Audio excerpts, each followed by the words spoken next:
You're listening to Romancing in Paris on Paris Underground Radio. Hello, and welcome to the Romancing in Paris podcast. I'm your host, Lily Heise. In this podcast, we'll be traveling around the city as I pick out my top romantic spots per arrondissement.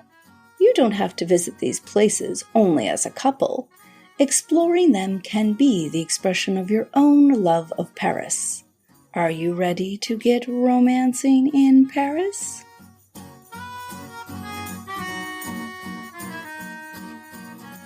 Hello, and welcome back to Romancing in Paris.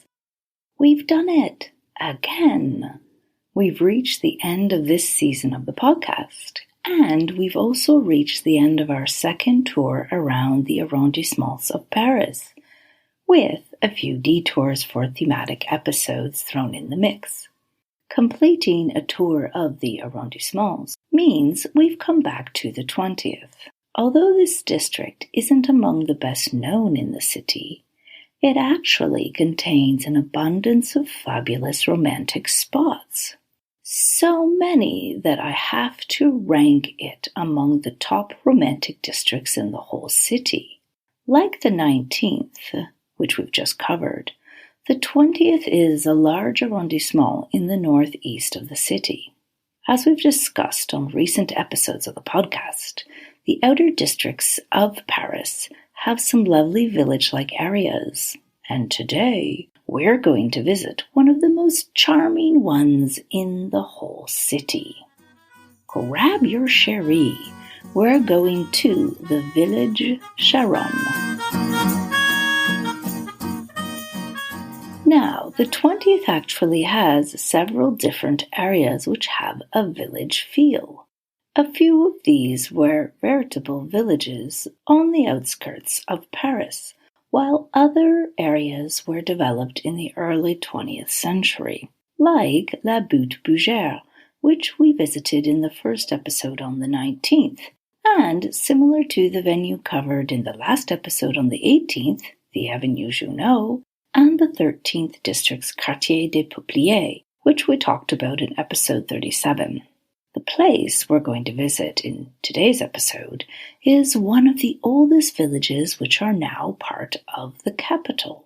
I'd even be so daring to declare that it's older than Montmartre, because in the case of that famous hill, it was first established as a monastery in the 1100s, and a village grew up predominantly after the monastery was closed down during the French Revolution, whereas the village Charonne goes back further in time, although its history has some connections to the church, like the case with Montmartre.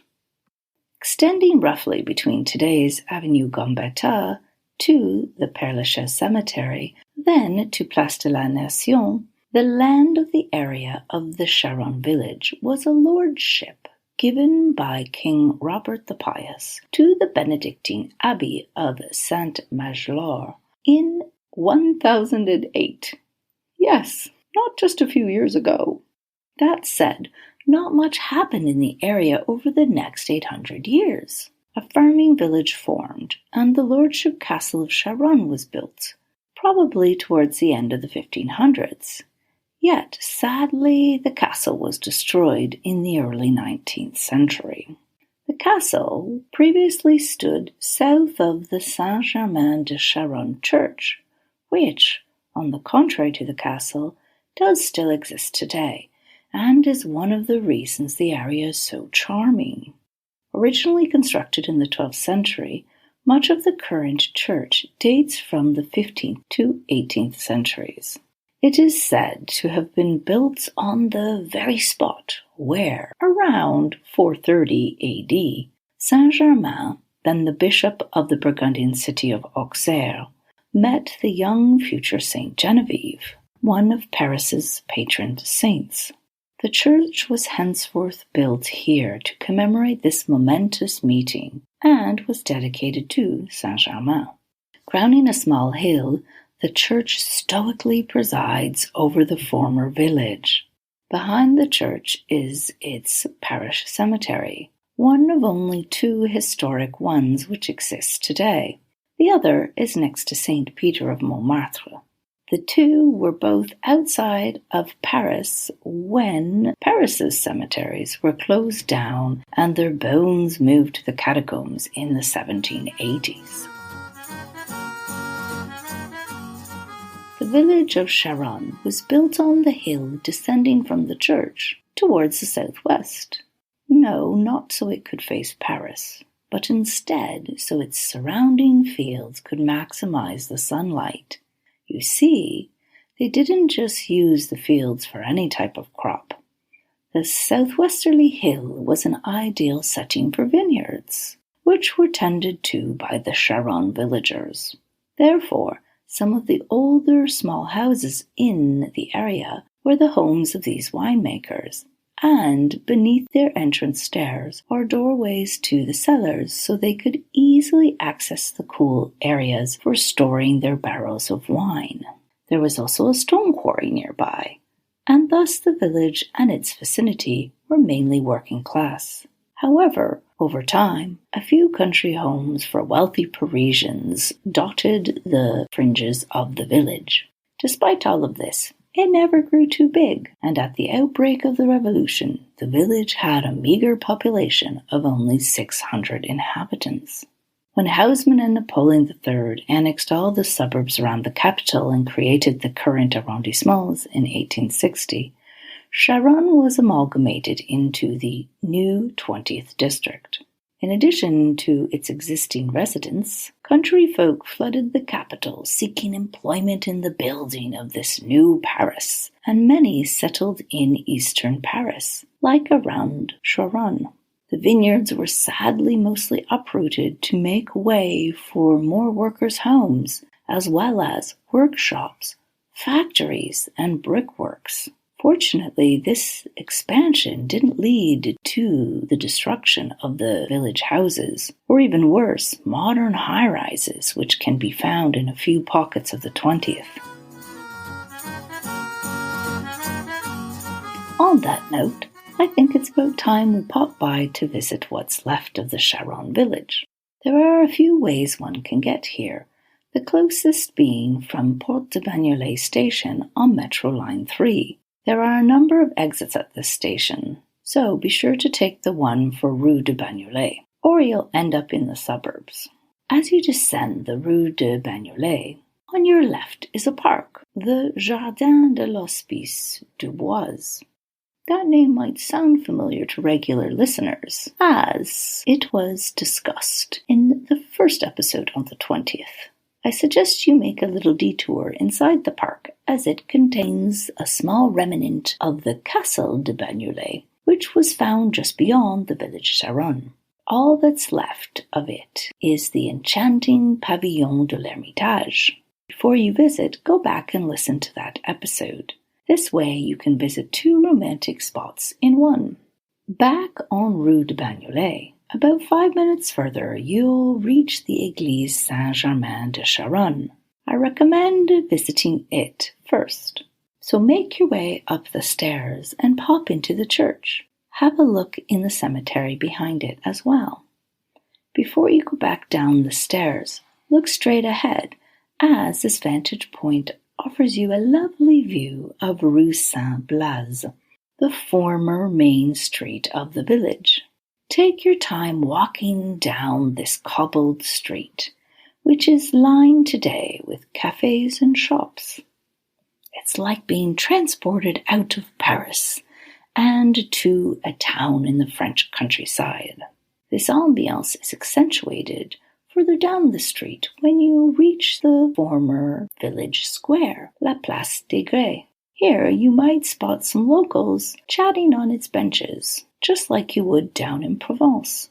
At this spot, I suggest turning back around to look up Rue Saint-Blaise, which offers a lovely perspective towards the church. But don't think you finished your stroll once you get to Place des Grès. If you're enjoying this episode of Romancing in Paris, you may also like to listen in to our sister podcast, The Heart of You, an engaging show about spirituality and divination. Romancing in Paris will be right back after a word from our sponsors. And now, back to Romancing in Paris.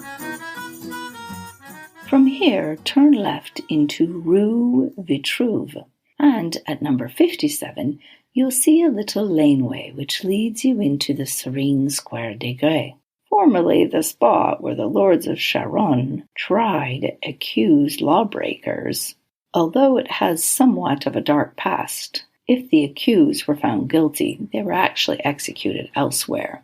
So, the square doesn't have too gory of a history. Instead, hidden behind walls is a secret garden, complete with vine-laden arbors, fruit trees, and romantic seating nooks. The perfect place for a little lover's break during your stroll in the area. I tried to see if there was anyone interesting who lived in the village Charonne, and I only found 2 potential people. A certain former municipal councilman, Charles Amoureux, whose name I quickly read and thought it was amoureux, as in lover in French. Alas, he wasn't much of an amoureux after all. Then I found another character, Amélie Elie, a famous lady of pleasure who went by the name of La Casque d'Or, or the Golden Helmet. So, not too many interesting stories. Maybe we'll just have to hope that your visit here inspires your own romance. You can continue to soak up the charming ambiance by grabbing a drink or meal on one of the terraces on Rue Saint-Blaise. Or else, not too far away is the Mama Shelter, a hip boutique hotel which has a great rooftop bar and restaurant. Or you can also keep walking until you reach the Parc de Belleville, where a vineyard has been planted in remembrance of the ones which used to spread over the Charonne hill.